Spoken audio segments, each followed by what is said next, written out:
Siapa dari kalian yang lagi nonton serial Moon Knight?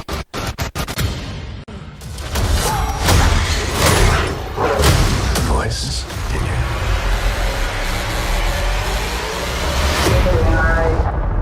Kalau kalian udah pernah nonton atau lihat-lihat sekilas, mungkin kalian tahu dengan yang namanya Khonsu, yang merupakan dewa dari mitologi Mesir. Dia juga merupakan salah satu sahabat dari dewa Thoth, yang mereka berdua ini sama-sama dewa bulan juga. Dan Khonsu ini sangat berpengaruh untuk cerita mitologi Mesir, yang mana dia taruhan sama dewa Thoth dengan mempertaruhkan cahaya bulan. Khonsunya kalah dan cahaya bulan yang didapatkan sama dewa Thoth dipakai buat menambah waktu 5 hari lagi dalam waktu 1 tahun, yang menjadikan waktu 1 tahun itu menjadi 365 hari, yang mana itu membuat Dewi Langit Nut melahirkan beberapa dewa-dewi Ennead, dewa-dewi khususnya mitologi Mesir. Kalau mau dianalogikan, itu kayak The Olympians di mitologi Yunani. Kalau di mitologi Mesir, Ennead namanya. Nah, jadi sebenarnya Dewa Khonsu itu berpengaruh untuk kelahiran dewa-dewi Ennead. Kalau Khonsu nggak mau taruhan sama Thoth, ya nggak bakal ada yang namanya Osiris, Isis, dan kawan-kawannya. Dewa Khonsu adalah anak dari Dewa Amun dan Dewi Mut. Nah, mungkin yang udah baca-baca cerita mitologi Mesir agak bingung ya sama Dewa Amun ini, karena Dewa Amun ini sebenarnya adalah Dewa Ra juga, Dewa Matahari. Cuman ada perbedaan di 2 kota yang ada di Mesir.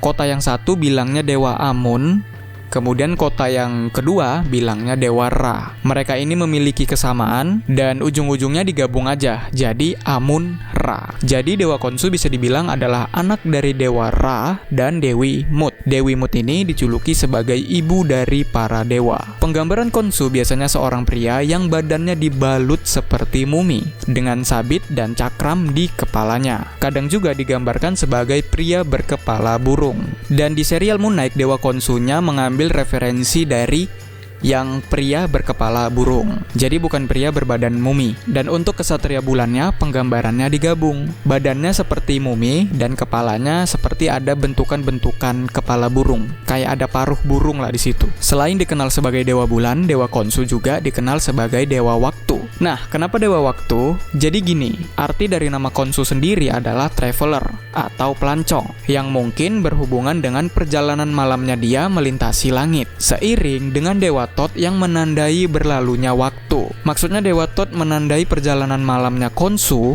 sebagai perhitungan waktunya dia. Jadi ya karena itu bisa dibilang Dewa Khonsu berkaitan dengan waktu. Jadi dewa bulan dan waktu. Nah, awalnya cuma gitu doang. Tapi seiring berjalannya waktu, gelarnya Dewa Khonsu ini nambah. Dia memiliki atribut sebagai pemeluk, pencari jalan, kesuburan, penyembuhan, dan pembela. Dan penghakiman juga kalau aku baca di beberapa artikel. Dia siap mengawasi dan melindungi orang-orang yang melakukan perjalanan malam hari. Dia akan menerangi kehidupan pada malam hari. Dia juga punya kekuatan untuk menyuburkan tanaman dan juga ternak. Dan biasanya kan bulan melambangkan waktu siklus menstruasi. Nah, jadi Khonsu selalu dianggap juga suka membantu wanita melahirkan biar anaknya sehat. Nah, cuman dulunya itu Dewa Khonsu ini memiliki cerita yang nggak bagus. Peran-peran dia yang baik itu, yang melindungi orang-orang, itu munculnya di era kerajaan baru. Sebelum era kerajaan baru, Dewa Khonsu dianggap sebagai dewa kanibal.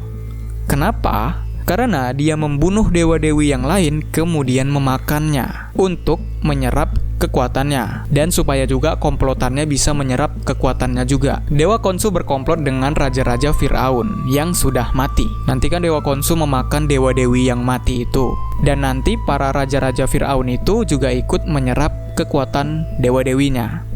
Dewa-dewi yang mati itu ada di teks Piramida dan di teks Peti Mati. Jadi Khonsu ini cerita awalnya itu kejam banget, nggak ada baik-baiknya, sesama dewa pun dimakan. Dia sangat berbahaya dan sangat ganas. Dia memiliki nafsu haus darah yang tak terpuaskan. Dengan kekuatan dan sifatnya itu, Dewa Khonsu dijuluki dengan Khonsu yang hidup di hati. Yang itu aku nggak tahu maksud julukannya itu apa. Terus Khonsu si kanibal, Khonsu the Cannibal. Terus satu lagi Khonsu yang haus darah. Cuman di era kerajaan baru, Dewa Khonsu ini jadi baik. Sifat-sifat jahat di cerita sebelumnya itu hilang. Dari kanibal jadi pelindung orang-orang. Dan memang wajar aja gitu kalau ceritanya berbeda seiring berjalannya waktu. Di cerita-cerita mitologi itu udah hal biasa, karena menyesuaikan juga dengan peradaban, keadaan, dan tempatnya juga. Jadi wajar gitu kalau citranya Dewa Khonsu ini berubah. Cuman, yang aku bingungnya, berubahnya itu drastis banget. Biasanya kan kalau berbeda-beda versi itu bedanya tipis-tipis aja, dan endingnya juga sama. Cuman yang Dewa Khonsu ini berubah total. Dan ini malah jadi kayak salah satu konsep superhero ya kan? Kayak salah satu konsep pahlawan. Yang mana pahlawan itu yang awalnya jahat, terus berubah jadi baik. Khonsu yang awalnya jahat,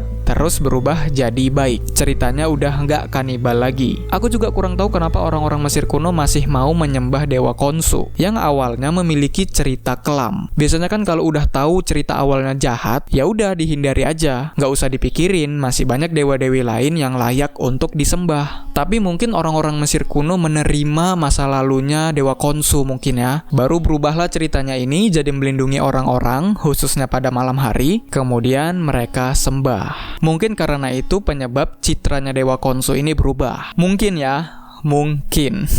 Nah, dan apakah Ksatria Bulan di serialnya bakal seperti itu? Yang awalnya jahat, kemudian berubah menjadi baik? Kalian yang ngikutin komik Marvel lah yang tahu. Aku kurang ngikutin soalnya. Cuman yang menurutku menarik aja yang aku tonton. Tapi kalau kulihat-lihat, si Mark itu atau yang mengendalikan dia itu, dia nggak segan-segan untuk membunuh orang lain yang menghalangi tujuannya. Ya walaupun tujuannya menyelamatkan nyawa orang juga, tapi dia membunuh banyak orang dalam perjalanannya mencapai tujuannya. Menurut kalian gimana menyelamatkan nyawa orang dengan membunuh nyawa orang lain? Oh iya, ada yang ketinggalan. Kekuatan Dewa Khonsu akan berada di puncaknya ketika bulan sabit. Dan ketika bulannya nggak sabit lagi atau bulan purnama, kekuatannya akan melemah. Dan mungkin kalau siang hari kekuatannya bakal nggak ada. Jadi itulah pembahasan Dewa Khonsu di video ini. Dewa bulan yang kekuatannya berada di puncak ketika bulan sabit dan akan melemah ketika bulan purnama. Dewa Khonsu yang awalnya jahat dan kanibal, suka memakan dewa-dewi yang lain, seiring berjalannya waktu bertahun-tahun kemudian, atau di era kerajaan baru, citranya yang jahat itu berubah menjadi baik. Dewa Khonsu siap mengawasi dan melindungi orang-orang yang melakukan perjalanan pada malam hari. Untuk penggambarannya biasanya ada dua, yaitu pria mumi dengan sabit dan cakram di kepalanya, dan pria berkepala burung. Terus kemungkinan besar kalian akan lebih suka dengan cerita Dewa Khonsu di Marvelnya, di versi Marvelnya, ketimbang mitologi Mesirnya, karena ya memang lebih menarik versi Marvelnya. Cuman ya faktanya tetap referensinya adalah Dewa Khonsu di mitologi Mesir.